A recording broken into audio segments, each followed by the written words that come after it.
저희 시대 때 아주 유명한 책이었는데요. 김세윤 교수님이 쓴 구원이란 무엇인가라는 책에 보면 예수 그리스도의 초림과 재림 사이의 신학적 특징을 이렇게 설명을 합니다. 예를 들어 설명을 하는데 이거 굉장히 괜찮은 예라서 한번 잘 듣고 기억하시면 좋을 것 같습니다. 예수 그리스도요. 예수 그리스도의 초림과 재림 사이의 신학적 특징. 자, 2차 세계대전이 연합군의 승리로 기울어지게 된 결정적 계기가 혹시 뭔지 아십니까? 바로 노르망디 상륙작전이죠. 1944년 6월 6일 미국과 영국을 중심으로 한 연합군이 당시 나치가 점령하고 있던 이 노르망디를 상륙작전을 통해서 탈환합니다. 그래서 이제 연합군이요 여세를 몰아서 막 진군해서 1944년 8월 25일 날 드디어 파리를 탈환하게 되죠. 그래서 노르망디 상륙 작전의 성공과 파리 탈환은 2차 세계 대전을 연합군이 승리로 가져오게 된 아주 결정적인 역할을 하게 됩니다. 그런데 전쟁은 아직 끝나지 않았죠. 왜냐? 적의 심장부인 베를린을 아직 점령하지 못했기 때문입니다. 결국 이듬해인 1945년 5월 8일 연합군은 베를린을 탈환하고 나치는 항복 선언을 한 후에 2차 세계 대전은 이제 유럽 쪽에 2차 세계 대전은 연합군의 승리로 막을 내리게 됩니다. 자, 성도님들, 예수 그리스도의 초림과 재림도 같은 이치라는 겁니다. 이게 무슨 같은 이치냐? 잘 한번 들어보십시오. 예수님께서 이 땅에 오셔서 고난당하시고 십자가에 달려 돌아가신 후에 3일 만에 부활하셨습니다. 자, 이 부활 사건은 사탄의 권세를 이기는 결정적인 사건이었죠. 요걸 어디다 비유하냐면 2차 세계 대전의 노르망디 상륙 작전에 비유를 하는 겁니다.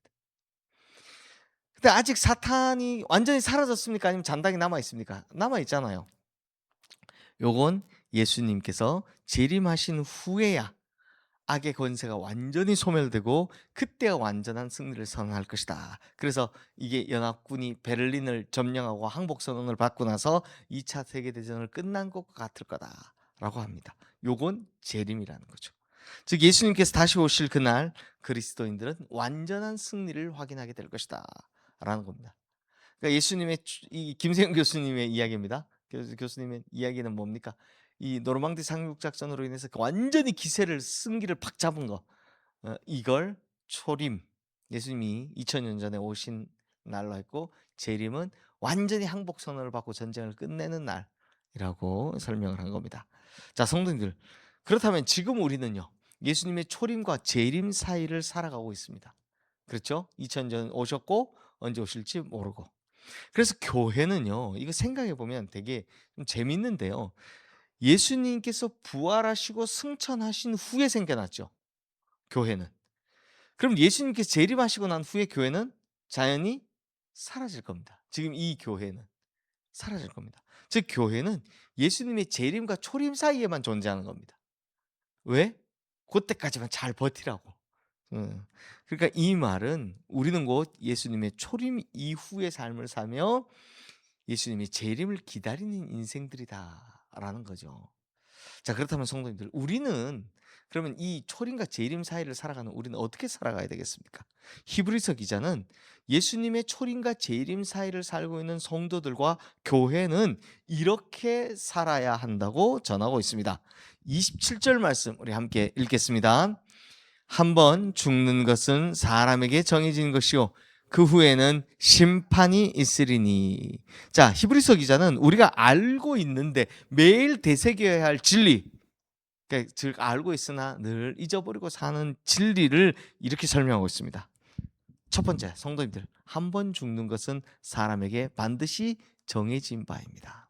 제가 장례 설교할 때도 가면 꼭 이야기하는 게 뭡니까? 사람에게는 반드시 두 가지가 있다. 누구에게나 두 가지가 있다. 하나는 태어남이고 하나는 죽음이다. 반드시 죽는다는 겁니다. 그리고 두 번째, 그 후에는 뭐가 따라올 거다?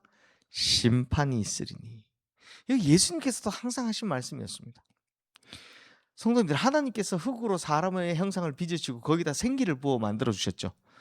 사람이 그 생기를 부으셨을 때 사람이 살아 움직이는 생명이 되었습니다. 요게 사람의 창조입니다. 즉 사람의 창조는 흙과 생기의 결합으로 된 겁니다. 근데 요걸 그러면 죽음은 뭡니까? 요거 간단하게 그냥 설명을 하자면 분리시키는 겁니다. 하나님께서 불어 넣어 주신 생기하고 그다음에 하나님께서 원래 재료로 만드신 흙을 딱 분리시켜 버리는 겁니다. 그걸 이제 우리 잠언이나 전도서 같은 데는 생기는 다시 하늘로 올라가고 육체는 땅으로 내려간다. 요렇게 설명을 하고 있죠. 근데 이게 아주 이분법적인 설명이라 그렇지 뭐 반드시 이렇다가 아니라 요렇게 쉽게 설명하면 그렇다는 겁니다. 흙과 생기를 합쳐 놨더니 사람이었는데 사람은 요걸 분리시키면 사람이 죽는다라는 겁니다. 근데 이 미련한 인생은 요거 분리하면 끝나는 인생인데 영원히 살 것처럼 행동합니다. 특히 젊으면 젊을수록 더. 한 번 죽는 것은 정해져 있다라는 거 모르는 사람이 없지만 그게 언제 올지 모르기 때문에 막 살아가는 겁니다. 그런데 육체가 소멸하고 나면 반드시 뭐가 된다? 우리에게 하나님의 심판대 앞에 서게 된다는 겁니다. 그러므로 초림과 재림 사이를 살아가는 지혜로운 성도는 늘 하나님의 심판대 앞에 서게 될 그날을 준비하며 살아가야 한다는 겁니다. 요게 오늘의 핵심입니다. 성도님들 시험날 다가오기까지 수험생들이 신나게 놀다가 그 시험 치면 잘 치겠습니까? 신나게 놀다가 시험날 다가와서 어머 어떻게 하지? 내일 어떻게 하지? 하고 밤새 봐야 그 시험 잘 치겠습니까? 그건 운이겠죠. 사실 그것만큼 어리석은 일이 없습니다. 그러니까 시험을 잘 치려면 어떻게 해야 됩니까? 시험 전부터 열심히 준비를 해 와서 시험 당일날 좋은 컨디션으로 가서 딱 시험을 쳐야 잘 치는 겁니다. 마찬가지입니다. 심판날이 정해져 있는 걸 알고 있다면 우리 지금부터 심판에 대해서 열심히 준비해 가야 한다는 겁니다. 그러니 정말 지혜로운 자는 심판날을 대비하며 자기 영혼을 돌보고 자기가 살아가는 삶을 늘 유념하며 살아가는 거죠. 그렇게 재림을 기다려야 한다는 겁니다. 그렇다면 성도님들 재림을 기다리는 하나님의 자녀들은 어떤 마음으로 살아가야 될까요? 두 가지만 보면 첫 번째는 당연히 죄를 짓지 않고 살아가야 합니다. 하나님의 심판대 앞에 설 때 우리 영혼이 서게 될 때 거룩하지 않은 영혼들 또 죄로 얼룩진 영혼들은 하나님께서 절대 용납하지 않으실 겁니다. 그러니 초림과 재림 사이를 살아가는 우리 즉 심판이 날이 온다라는 걸 알고 살아가는 우리는 당연히 죄 짓지 않고 성결하게 살아서 나중 심판대 앞에 딱 섰을 때 아 착하고 충성된 종아라는 칭찬을 받을 걸 준비하며 살아야 한다는 거예요. 두 번째는요. 당연히 서로 사랑하며 살아야 합니다. 그 종말의 때를 살아가는 사람들은요. 이게 마지막이 다가온다는 걸 알면 오히려 더 열심히 사랑하며 살아야 합니다. 성도님들 사실 오늘 하루를 무사하게 살아갈 수 있는지 불투명하죠. 오늘 내가 이 문을 나서서 과연 계속 내일 다시 돌아올 수 있을까? 확신하지 못하는 세상입니다. 옛날에 어떤 목사님이 그 설교 시간에 이런 이야기를 한 적이 있는데요. 자기가 운전하고 가다가 차가 확 끼어들길래 너무 화가 나서 중간 자기도 모르고 욕을 팍 했답니다. 예 이제 했겠죠. 너무 사고 날 뻔했으니까. 근데 갑자기 자기 마음속에 하나님이 이런 마음을 주시더랍니다. 이게 만약에 사고가 나서 내가 죽었더라면 이 목사인 내가 이 땅에서 마지막 남긴 말이 뭐다? 야 이 자기가 목사로서 이 땅에서 남긴 마지막 말이 야 이 음. 그래서 자기가 그걸 깨닫고는 깜짝 놀랐다는 겁니다. '아 내가 진짜 언제 죽을지 모르는데 순간순간 잊어버리면서 사는 건데 조심해야 되겠구나.' 이게 바로 늘 유념하며 살아가는 겁니다.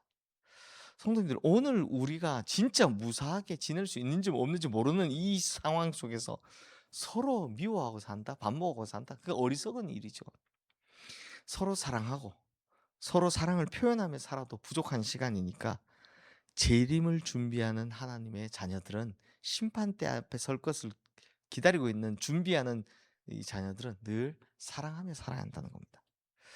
만약에 사랑을 떠나서 마음껏 미워하다가 깍 하나님 앞에 섰다면 그때 후회는 말할 수 없이 말로 다 못할 겁니다. 그때 가서 후회해봐야 무슨 소용이 있겠습니까?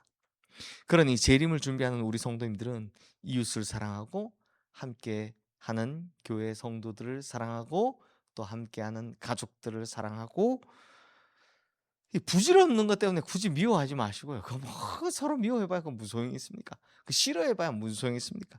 그냥 하나님의 은총을 사모하시는 이 땅에서부터 천국 백성으로 살아가시는 우리 성도님들 되시기를 주님의 이름으로 축원합니다. 자, 마지막으로 28절 말씀 함께 읽겠습니다. 이와 같이 그리스도도 많은 사람의 죄를 담당하시려고 단번에 들이심 받으셨고 구원에 이르게 하기 위하여 죄와 상관없이 자기를 바라는 자들에게 두 번째 나타나시리라. 자, 자기를 바라는 자들에게 두 번째 나타나시리라라는 거 예수님이 재림을 뜻하는 거죠. 그러므로 예수님께서 두 번째 나타나시면 악의 잔당들은 당연히 심판받게 될 겁니다. 그리고 우리가 예수님의 재림을 기다리면서 그간 받았던 고통들은 다 사라질 겁니다. 또 우리를 고통 가운데 힘들게 했던 사탄의 잔당들도 힘을 잃고 사라질 겁니다.